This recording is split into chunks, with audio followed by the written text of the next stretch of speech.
Good morning, my dear friends from the Hillcrest Methodist Church. It's indeed a privilege and a blessing to be sharing this devotional on this Saturday morning with you all. When I look back, it's some 7 years ago that I last gave a message in the Hillcrest Methodist Church. And so I was delighted when Peter Butterworth called me and asked me, please, to be part of these devotions. Last Thursday morning, while I was preparing my sermon for Sunday, I felt like a cup of tea. So I got up and I went through to the kitchen. But as I got up from my desk, my cell phone beeped. And I looked and it was a WhatsApp message, so I read it and replied to it. I went through into the kitchen and noticed that the kitchen clock had stopped. So I came back to my study, got a battery and replaced it. I then turned the kettle on. I noticed too, while I was waiting for the kettle to boil, that the sugar bowl was empty. So I opened the cupboard, got the sugar out and filled it up. While I was doing this, our cat jumped up on the counter, so I stopped filling the sugar bowl and stroked our cat for a short while. While I was doing this, I remembered that I'd forgotten to give the gardener instructions, so I quickly popped outside, or what I thought was going to be quickly, and spent some time instructing him on what needed to be done.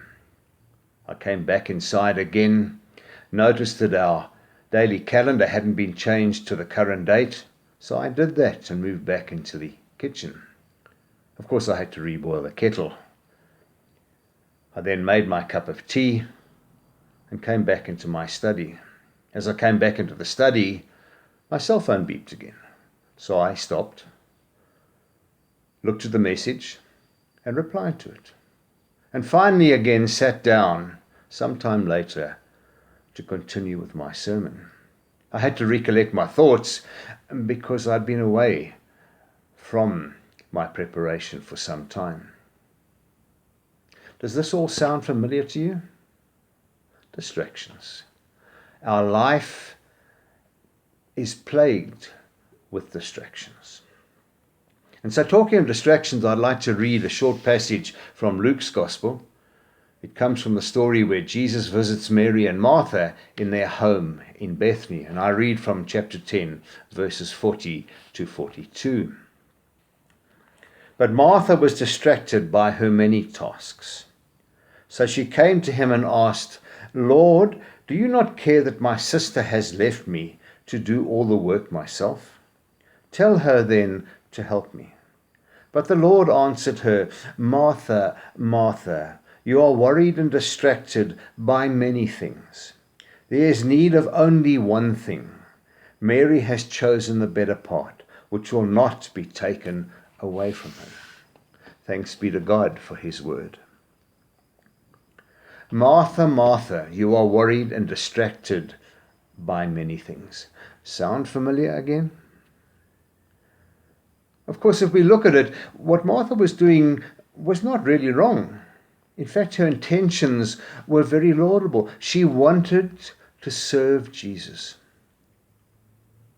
But it perhaps wasn't the right time and the right place. Jesus was on his way to Jerusalem, and he knew what was waiting for him at Jerusalem.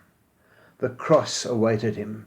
So he wanted perhaps just some quiet time to himself and his friends without being distracted by people running around and trying to serve him, as good as their intentions were. Mary did for him what was the right thing. She just sat unhurriedly and gave herself to him. I think when you think of even of our quiet times, very important times when we need to sit at the feet of Jesus, that our thoughts wander. We're distracted by many of the stresses and strains of the day. We need to learn to slow down, not to rush our quiet times as we often do. I need to get this over with because I need to go and do things. No, we need to sit quietly at the feet of Jesus. Mary chose the better part, as Jesus said. to spend time with him while she had the chance. There may not have been another chance for her. Jesus was on his way to Jerusalem.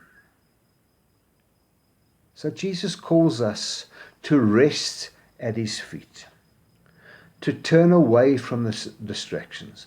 Come to me, all you who are burdened and heavy laden, and I will give you rest. Listen to me, he says, and learn from me. I can help you. I've proved beyond doubt that when I take time to rest in the presence of Jesus, that Jesus makes time for me to get through the stresses and strains of the day. In fact, some of those stresses and strains disappear, and others suddenly don't seem as arduous as they did before I started my quiet time. So choose the better part. Learn to be distracted, but learn to be distracted by Jesus Christ, not by the worldly stuff around us. My dear friends, have a blessed weekend, and remember to rest at the feet of Jesus. Amen.